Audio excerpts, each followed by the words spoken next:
Mesdames, Messieurs, bonsoir et bienvenue au journal. À la une de l'actualité, Félix Tshisekedi est arrivé en Chine pour prendre part au sommet Chine-Afrique qui se tient à Pékin.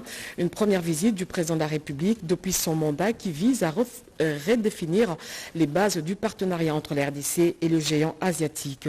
Et puis la République démocratique du Congo intente une plainte contre la coalition rwandaise M23. Rose Mutombo, ministre de la Justice et garde des Sceaux, a déposé une plainte à la Cour pénale internationale pour les crimes commis dans la partie est du pays. La plainte a été réceptionnée par le procureur adjoint de la Cour pénale internationale. Enfin, pas de glissement pour 2023. Les élections présidentielles vont se tenir dans le délai constitutionnel. Au cours de son point de presse, Peter Kazadi affirme que le gouvernement met les bouchées doubles pour organiser les élections en 2023. Voilà tout pour les titres. Mesdames, Messieurs, bonsoir et bienvenue au journal. C'est à 22 h, heure locale, que l'avion du président de la République a atterri à l'aéroport international de Pékin. Accompagné de son épouse, le président de la République entame sa première visite d'État en Chine à l'invitation de son homologue chinois Xi Jinping. La rencontre sera un moment pour les deux chefs d'État de redynamiser le partenariat économique entre les deux chefs d'État. Regardez. Pékin, ville empreinte d'une histoire de plus de millénaires, a accueilli sous un climat frais un hôte de marque. Il est exactement 22 h 20 heure locale, 16 h 20 heure de Kinshasa, lorsque le couple présidentiel atterrit ici, à l'aéroport international de Beijing. Sur le marche de la passerelle de l'avion présidentiel estampillé Simon Kimbangu, le chef de l'État Félix Antoine Tshisekedi Tshilombo, accompagné de son épouse, la distinguée première dame Denise Nyakeru Tshisekedi, vient de fouler pour la toute première fois le sol chinois pour une visite d'État sur invitation de son homologue Xi Jinping. Le président de la République est accueilli par le vice-ministre chinois des Affaires étrangères et une poignée des officiels congolais. Avec ce périple chinois de 4 jours, le président de la République entend nouer un partenariat solide d'État à État et au-delà de tout, retrouver cette Chine qui a laissé ses traces indélébiles depuis l'ex-Zaïre. Le garant de la nation congolaise est d'autant plus motivé par la détermination d'approfondir l'amitié traditionnelle entre la Chine et la RDC, mais aussi promouvoir le partenariat stratégique entre ce pays continent qui vaut 3 fois plus que les 2 345 000 km² de la RDC. Dans la suite du chef de l'État, une forte délégation des officiels congolais constituée d'une dizaine de membres du gouvernement et de son cabinet.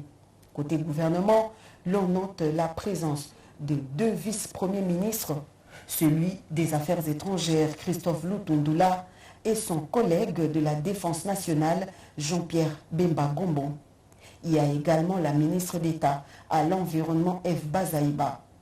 Les ministres des Finances, des Mines, du Numérique et celui de la Communication et Médias font également partie de cette grande équipe qui accompagne la toute première tournée officielle chinoise du président de la République qui partira de Beijing à Hong Kong en passant par les villes de Shanghai et Shenzhen. Bientôt le lancement des travaux de réhabilitation et de modernisation du groupe Dinga 2 à Beijing en marge de la visite d'État du président de la République. Le directeur général intérimaire de la SNEL a reçu les assurances du financement chinois devant permettre la récupération de plus de 180 watts en termes de puissance. Françoise Bouela, Gédéon Mutombo pour le reportage. Après plusieurs moments de négociation, le projet de réhabilitation et de modernisation des plusieurs groupes à Inga vient de trouver du financement auprès de Senec, filiale du groupe chinois Simoc. La particularité de la réunion d'aujourd'hui, c'était d'abord nous remettre officiellement l'accord de principe sur le financement qui a été clôturé avec la banque et surtout poser des jalons sur les prochaines étapes, notamment le recrutement d'un ingénieur conseil, recruter l'architecte. Nous avons une capacité installée de près de 2800 MW en RDC avec un disponible de 518 MW. Récupérer 510 avec toute fiabilité, ça veut dire que c'est la qualité de notre desserte qui s'améliore, c'est la disponibilité de notre fourniture en termes d'électricité. C'est un coup de pouce que l'on donne à notre économie parce qu'il faut savoir que l'électricité, c'est un secteur porteur du développement de la RDC. Au siège du Sénèque, le directeur général intérimaire de la SNEL, Teddy Luamba, a été rassuré du démarrage des travaux pour les groupes 3, 4 et 6 d'Inga 2. Nous allons faire de notre maximum avec toute notre diligence pour mener à bien ce projet. Aussi, on va faire une augmentation de puissance pour les 3 groupes. Nous allons faire notre effort pour engager de plus des techniciens, des ouvriers locaux pour créer des emplois pour la population locale. Le coût global du financement, plus de 214 millions d'euros. La contrepartie congolaise est arrêtée à 15%. Les travaux vont durer 2 ans. Beijing, décoré aux couleurs des drapeaux congolais qui flottent auprès des drapeaux chinois. Notre reporter Françoise Bouela nous fait le point à Beijing. 23h, Beijing se prépare à dormir. Pendant qu'il est 16h à Kinshasa, à bord de notre taxi, nous découvrons le décor qui confirme l'arrivée dans cette ville de Félix-Antoine Tshisekedi Tshilombo, président de la République démocratique du Congo, pour une visite d'État. Beijing se met sur son 31 pour accueillir dignement par le symbolique drapeau congolais hissé sur l'avenue de la Paix, l'invité de marque du président chinois. La rue est calme. La police effectue le contrôle de routine des conducteurs ivres sur cette avenue où on roule sans s'arrêter sur plus de 40 km. Cette célèbre avenue est traversée par la place Tiananmen au sud et au nord par la cité interdite. C'est ici qu'est organisé le traditionnel défilé du 1er octobre pour la fête de l'indépendance de la Chine. Pendant 3 jours, les Pékinois et les Pékinoises vont partager cette route avec des délégations congolaises. Cette avenue abrite également le Palais du Peuple, site choisi pour des grands événements pour cette visite d'État. Processus électoral en cours. Jean-Michel Samaloukonde s'est entretenu avec le président de la CENI, Denis Kadima, une rencontre qui intervient après la présentation du rapport de l'audit externe qui atteste la fiabilité du fichier électoral par la CENI. Marcel Mobenga et Janine Kalinga pour le reportage. Le fichier électoral désormais déclaré fiable après sa validation par les experts indépendants, tant nationaux qu'internationaux. Ce rapport a été présenté au Premier ministre Jean-Michel Samaloukonde Kyenge ce mardi 23 mai 2023 à la primature par le président de la Commission électorale nationale indépendante, Denis Kadima, ce après avoir déposé lundi dernier auprès du vice-premier ministre en charge de l'Intérieur l'avant-projet sur la répartition des sièges. Au cours de cette rencontre avec le chef de l'exécutif national, Jean-Michel Samaloukonde, la question relative à la suite des opérations a été évoquée conformément au chronogramme de la CENI. À cette occasion, le président de la centrale électorale a annoncé le début de la réception et du traitement des candidatures pour les élections législatives dans les semaines qui suivent. Après cette étape de la validation du fichier et du dépôt de l'avant-projet de loi sur la répartition des sièges, le gouvernement se chargera de présenter au Parlement pour adoption le projet relatif. Une étape importante qui ouvrira la voie à la convocation de l'électorat des élections législatives prévues pour le 25 juin prochain. Pour toutes ces opérations à venir, le Premier ministre Jean-Michel Samaloukonde et chef du gouvernement congolais a rassuré le président de la centrale électorale de l'accompagnement du gouvernement de la République qui s'est engagé à mettre tous les moyens nécessaires à la disposition de la CENI pour la concrétisation et l'aboutissement heureux du processus électoral devant déboucher à la tenue le 20 décembre 2023 de l'élection présidentielle, des élections législatives nationales et des provinciales. La RDC est profondément préoccupée par les graves violations de droit international humanitaire et du droit de l'homme commis par l'armée rwandaise contre les populations dans la partie est du pays.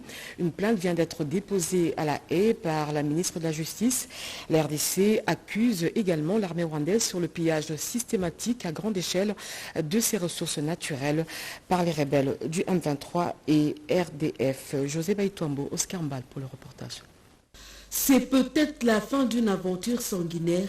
Ils vont bientôt répondre de leurs actes, les éléments du mouvement du 23 mars et leur mentor. La République démocratique du Congo, représentée par la ministre d'État, ministre de la Justice et garde de Sceaux, Rose Mutombo Kese, a déposé ce mardi 23 mai 2023 une note de renvoi d'une situation nouvelle au bureau du procureur de la Cour pénale internationale, CPI, à travers le procureur adjoint Mamandia Inyang. Rose Mutombo a invité cette haute instance judiciaire à focaliser son attention sur les processus d'enquête aux fins de poursuite et de répression des agents de la coalition RDFM 23 ainsi que toute autre personne impliquée à titre d'auteur ou des complices dans les actes et comportements illicites caractérisés des graves violations du droit international humanitaire et du droit international de droits de l'homme enregistrés entre 2022 et 2023. Les gouvernements de la RDC restent profondément préoccupés par les souffrances que subissent les populations de la partie de son territoire concernée par les actes faisant objet du présent renvoi. Ainsi, la RDC s'inscrit dans la dynamique de la cause de l'humanité pour lutter contre l'impunité des dits crimes en recourant aux moyens civilisés, notamment par sa pleine et entière collaboration avec la Cour pénale internationale et faire en sorte que les auteurs des violations les plus graves de droits de l'homme et humanitaires répondent de leurs actes. Dans le cadre de la réhabilitation du contrat sino-congolais signé entre le gouvernement congolais et un groupe d'entreprises chinoises en 2008, le vice-premier ministre, ministre des Affaires étrangères en séjour en Chine, a tenu une réunion de mise au point avec la commission de réforme de développement chinois, ce avant la rencontre des deux chefs d'État congolais et chinois, Doris Mozo, Henri Amoury. 51 ans de coopération sino-congolaise, la République démocratique du Congo et la Chine décident de la revitaliser. Le vice-premier ministre, ministre des Affaires étrangères et francophonie, Christophe Lutundula Pala, a conduit une délégation de près de 6 membres du gouvernement auprès de la Commission nationale de réforme et développement chinois. Zheng Shandie, qui en est le président, et son staff ont pris 2 heures d'échange avec la délégation congolaise. Après 5 ans de contrat chinois, il faut les actualiser, les conformer aux exigences et besoins de développement de la République démocratique du Congo en tenant compte des enjeux du moment. Des dossiers sur la diplomatie, des développements, des finances, des infrastructures, des mines et du numérique ont été mis sur la table pour que les objectifs qui guident cette coopération répondent au contexte à la fois national et international. Des nouveaux portefeuilles de projets contre le changement climatique pour les investissements verts et le numérique sont fortement envisagés. Zheng Shandie promet de son côté de sensibiliser les entreprises chinoises déjà en RDC dans le secteur minier comme TFM et Sicomine sur le respect scrupuleux des lois congolaises. Tous les contrats seront assujettis au mémorandum que les 2 chefs d'État chinois et congolais signeront un de ces 4 matins pour cette nouvelle dimension de la coopération. Le chef d'état-major et général des FARDC poursuit avec sa mission de commandement et d'évaluation de la formation des jeunes qui ont répondu à l'appel à la mobilisation générale lancée par le commandant suprême de la police nationale congolaise et de l'armée. Ils sont plus de 10 000 à être formés au centre d'instruction de la base militaire de Kitona. Regardez.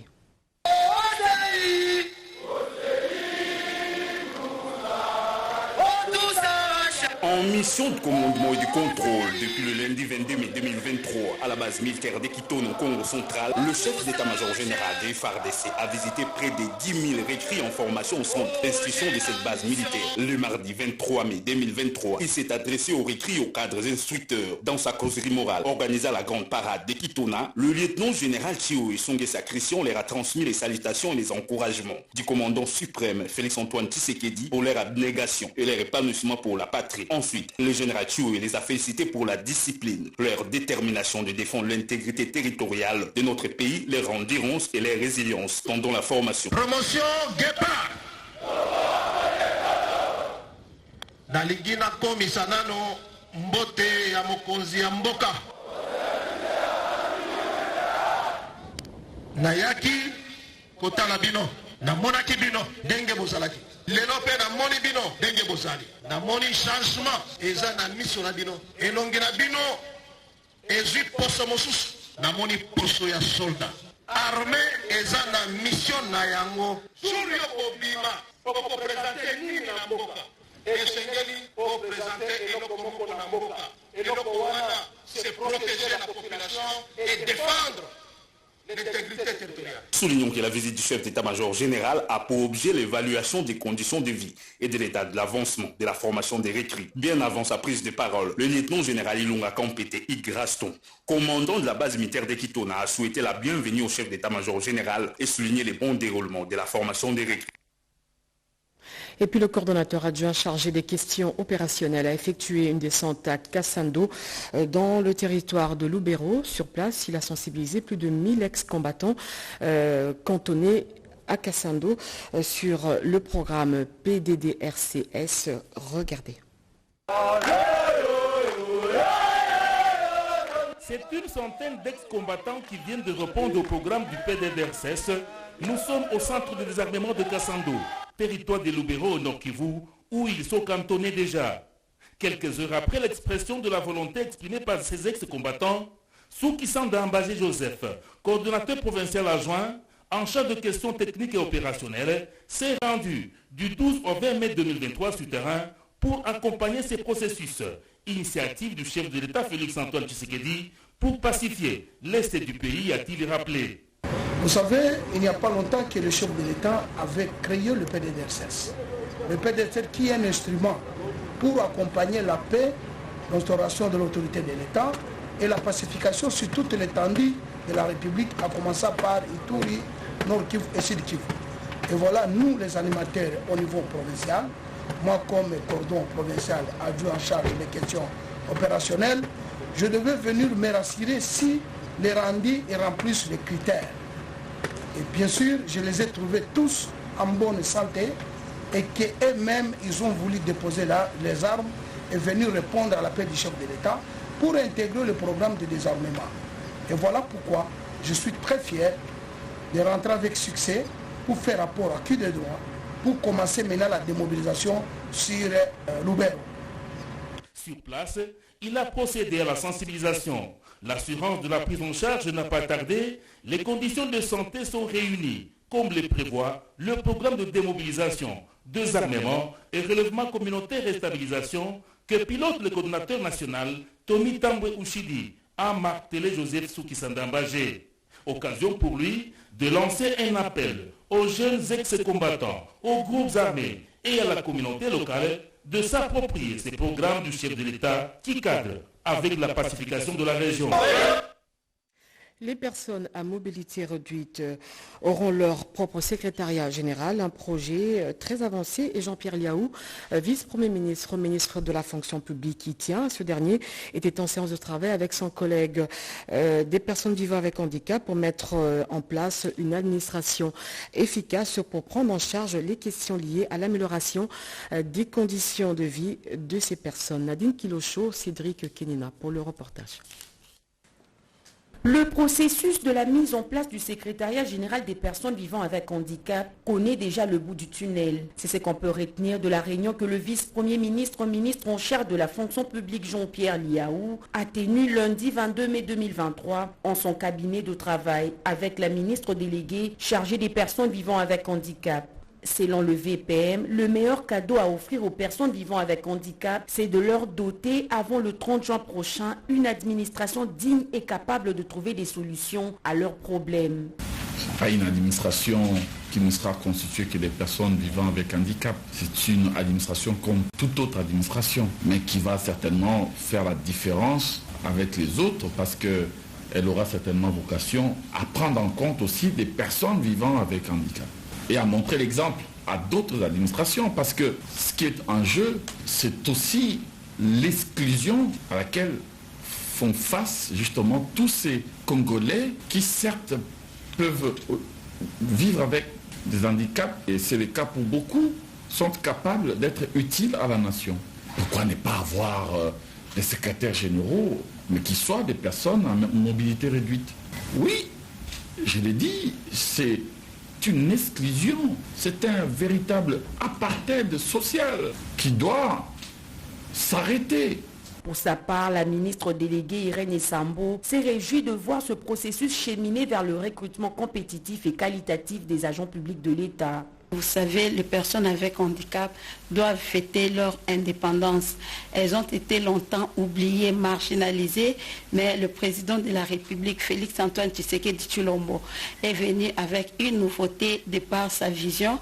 Et aujourd'hui, il faut que ces personnes vivent cette nouveauté. Pour le VPM Jean-Pierre Liaou, l'apartheid social doit prendre fin au sein de l'administration publique avec la mise en place du secrétariat général du ministère des Personnes vivant avec handicap, qui matérialise la volonté du chef de l'État de créer une administration spécifique dédiée à la gestion des personnes vivant avec handicap.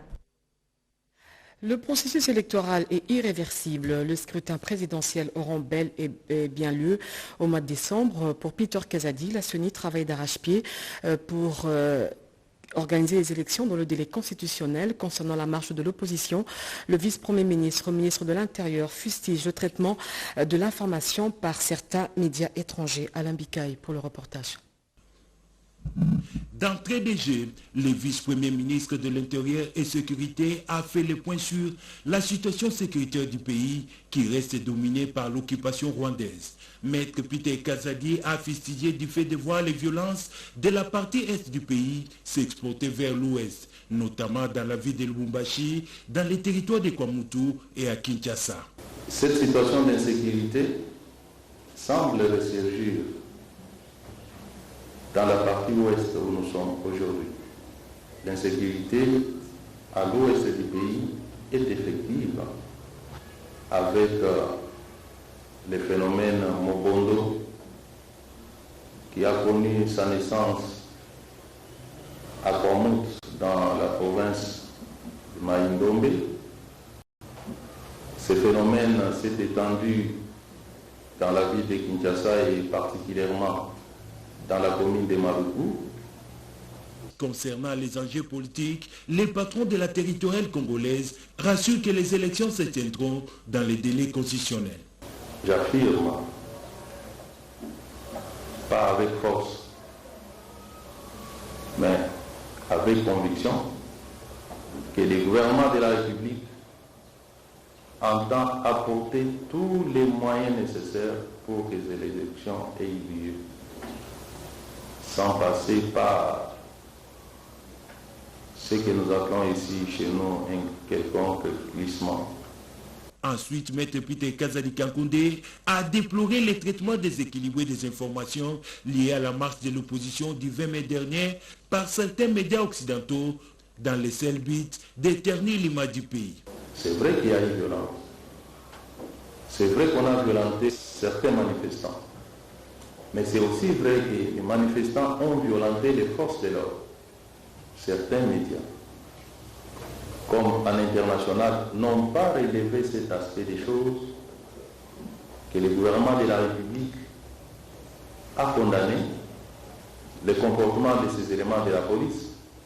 Ces médias-là n'en ont pas fait état, puisque cela va contredire des contre-vérités qu'ils ont débitées en boucle sur leur chaîne. L'altercation entre Moïse Katumbi et les forces de l'ordre à l'entrée du Congo central a en quoi le VPM, les gouverneurs de cette province, est largement expliqué quant au flou entretenu par le président des Ensembles sur son agenda dans le Congo central. Agenda qui nécessitait au préalable un accord avec les comités pour la sécurité pour une meilleure prise en charge sécuritaire de cette délégation. Déterminé à garantir la paix et la cohabitation pacifique pour atteindre le développement intégral de la province du Tanganyika, le collectif des présidents des associations socioculturelles notables de la dite province ont adressé un message aux fils et aux filles Rikinzouzi pour ses propos recueillis. Préoccupés par la sauvegarde de l'unité et de la paix entre nos communautés, dangereusement perturbées ces derniers jours par une escalade verbale entre acteurs politiques qui engagent à tort dans leurs propos et pour des motivations personnelles leurs communautés d'origine respectives, pourtant non concernées par leurs conflits, nous, membres du collectif des présidents des associations socioculturelles et notables de la province du Tanganyika, résidant à Kinshasa, faisons la déclaration ci-après.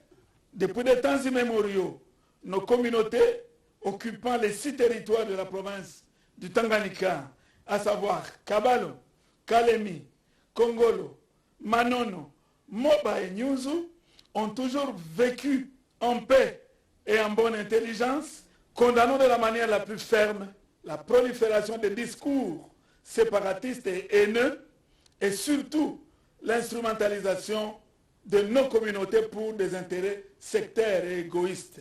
Demandons instamment à nos frères et sœurs vivant au Tanganyika de ne pas céder au chantage et autres manipulations des personnes en quête de positionnement dans le but de semer le chaos et les troubles dans une province qui peine à maintenir son équilibre socio-économique. Invitons nos frères et sœurs à ne pas transposer leurs conflits personnels à leurs communautés respectives. Lançons une mise en garde sévère à tous les acteurs politiques de ne pas utiliser le Tanganyika comme champ d'expérimentation de leurs pratiques subversives. Invitons humblement, d'une part, les honorables députés provinciaux et nationaux, ainsi que les sénateurs, à relayer ce message. Et d'autre part, les responsables des églises, ainsi que d'autres acteurs de la société civile, à agir de même. Et pour terminer, nous en appelons à son Excellence, Monsieur le Président de la République, chef de l'État, garant de la paix et de l'unité nationale, à bien vouloir avoir un œil regardant sur la province du Tanganyika, province partageant la frontière avec 2 pays, à savoir la Tanzanie et la Zambie. Ouverture ce mercredi du Forum international RDC-Kenya dans le secteur maritime. Une mission d'affaires et d'investissement de la République du Kenya séjourne à Kinshasa. L'occasion a été pour le directeur général des lignes maritimes congolaises de présenter les opportunités d'affaires qu'offre la dite société Chimendondo pour le reportage. Après 9 mois de rétention des engrais chimiques à l'entrepôt de l'Onatra à Matadi, par manque de frais de dédouanement, le ministre de l'Agriculture a pu obtenir l'exonération de ces intrants agricoles auprès du ministre des Finances. Il s'agit de 5 500 tonnes, soit 11 000 sacs d'engrais chimiques, dont du Maroc à la République démocratique du Congo. En ce jour de travail à Lukula, dans le Congo central, le ministre Mpanda a procédé au contrôle physique de ces intrants agricoles. Il a décidé de les acheminer très prochainement à Kimpese, aux entrepôts du ministère, gérés par Bio-Agrobusiness. C'est de Kimpese que ces engrais seront distribués aux agriculteurs privés de toutes les provinces en vue de mieux préparer la saison A au mois de septembre. Juste après, le patron de l'agriculture a visité la pépinière des plantules de café Safi, une variante du café Robusta Petit Quilou. Ce projet de Mme Régine Tika compte s'étendre sur 1000 hectares. Il éprouve des difficultés quant à l'acheminement de ces plantules dans les 60 villages ciblés pour la culture. Le ministre de l'Agriculture, Maître José Mpanda Kabangu, a promis de soutenir la production du café Safi, une variante du café Robusta prisée par les consommateurs européens. Je disais donc couverture ce mercredi du Forum international RDC-Kenya dans le secteur maritime. Une mission d'affaires et d'investissement de la République du Kenya séjourne ici à Kinshasa. L'occasion était pour le directeur général des lignes maritimes congolaises de présenter les opportunités d'affaires qu'offre son entreprise Chimendondo. Kinshasa accueille les assises de la mission d'affaires et d'investissement du Kenya en République démocratique du Congo, devant les délégations des officiels de la RDC et celle du Kenya, l'ambassadeur de la République kenyane en RDC, Georges Massafu, salue la qualité de service entre les deux pays. Engagé dans le processus d'imitation profonde de son exploitation maritime axée jusque-là sur l'Europe du Nord pour les redéployer vers le phare Est. Pour LMC, le port de Mombasa est une entrée importante pour la rentabilisation des connexions maritimes, a reconnu le directeur général de Ligne maritime congolaise. Notre armement national, Ligne maritime congolaise, est disposé à mettre à profit son expertise accumulée dans les domaines de l'exploitation maritime et à participer au transport du trafic généré par le développement des affaires entre la République du Kenya et la République démocratique du Congo.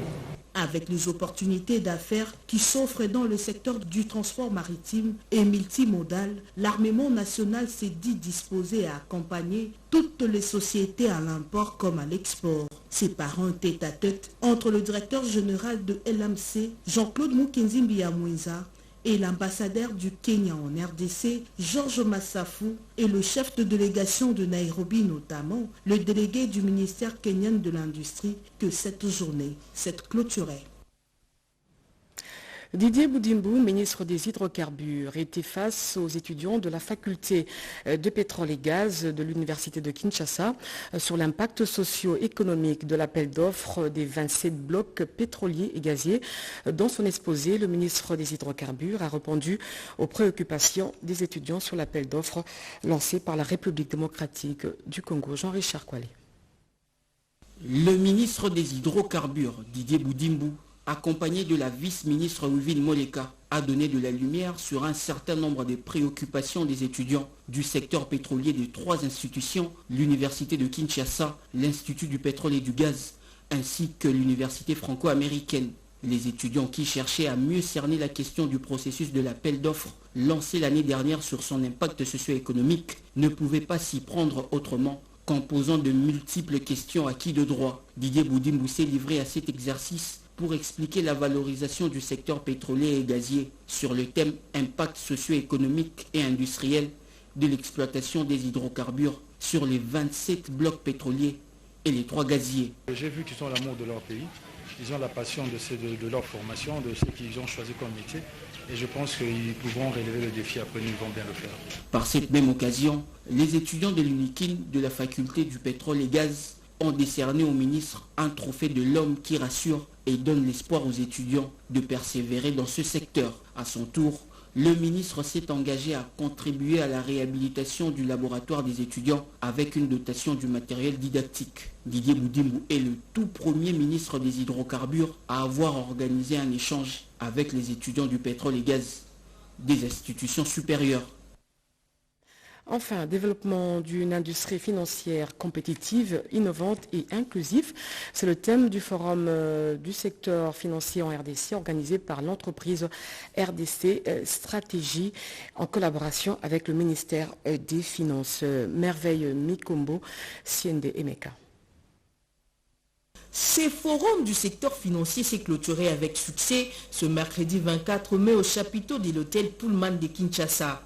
C'est autour du thème « Développement d'une industrie financière compétitive, innovante, inclusive et durable » que les participants s'y sont entretenus. Organisé du 23 au 24 mai 2023, ce forum a réuni plusieurs acteurs économiques de la place Principalement, les opérateurs du secteur des assurances, des réassurances, les délégués de banques, des microfinances ainsi que ceux du gouvernement.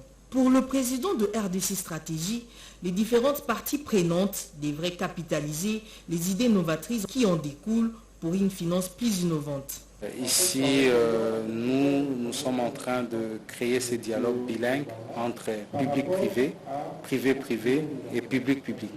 Donc c'est pour que nous puissions trouver des solutions, surtout dans tout ce qui est opérationnel, et permettre à ce que le secteur financier, qui est un secteur clé pour l'émergence de la RDC, puisse aujourd'hui être innové. Cette édition a été également caractérisée par de panels traitant sur des thématiques spécifiques, notamment les enjeux de la lutte contre la corruption, les détournements et les blanchiments des capitaux, l'expérience de la RDC en matière des assurances obligatoires. Kennedy Katassi, représentant et conseiller du ministre de Finances en charge des assurances, a insisté sur la culture et les innovations dans ces secteurs. Nous avons loué l'initiative parce que ce sont des plateaux comme ça qui permettent au ministère des Finances, dans sa politique de la sensibilisation, de la vulgarisation de certaines assurances, de profiter à sensibiliser, de continuer à sensibiliser et à vulgariser les communs des mortels, les étudiants, par rapport à l'importance des questions assurantielles. Le ministère des Finances continuera à apporter son soutien à toute initiative qui permettra au développement des secteurs financiers. Les conclusions de ces travaux de 2 jours seront réunies dans un ouvrage cadre qui sera remis aux acteurs du secteur financier dans l'ensemble et au gouvernement. Et puis ce communiqué pour boucler ce journal, le ministère des Affaires sociales, Action humanitaire et Solidarité nationale est au regret de constater qu'un document officiel dûment envoyé au ministère des Finances par son collègue des Affaires sociales fasse l'objet des débats à travers les réseaux sociaux, mû par sa volonté de défendre la cohésion gouvernementale dans toutes ses facettes telles que prônées par le chef du gouvernement. Le ministère des Affaires sociales, Action humanitaire et Solidarité nationale en appelle à la responsabilité des uns et des autres sur ce qui concerne le fonctionnement normal des institutions de la République et d'éviter toute allégation dommageable. C'est un communiqué signé Hubert Tetika, directeur de cabinet. Fin de ce journal, mesdames et messieurs. Merci de l'avoir suivi. José Baïtombe revient à 23h. L'actualité continue sur la chaîne nationale. Au revoir.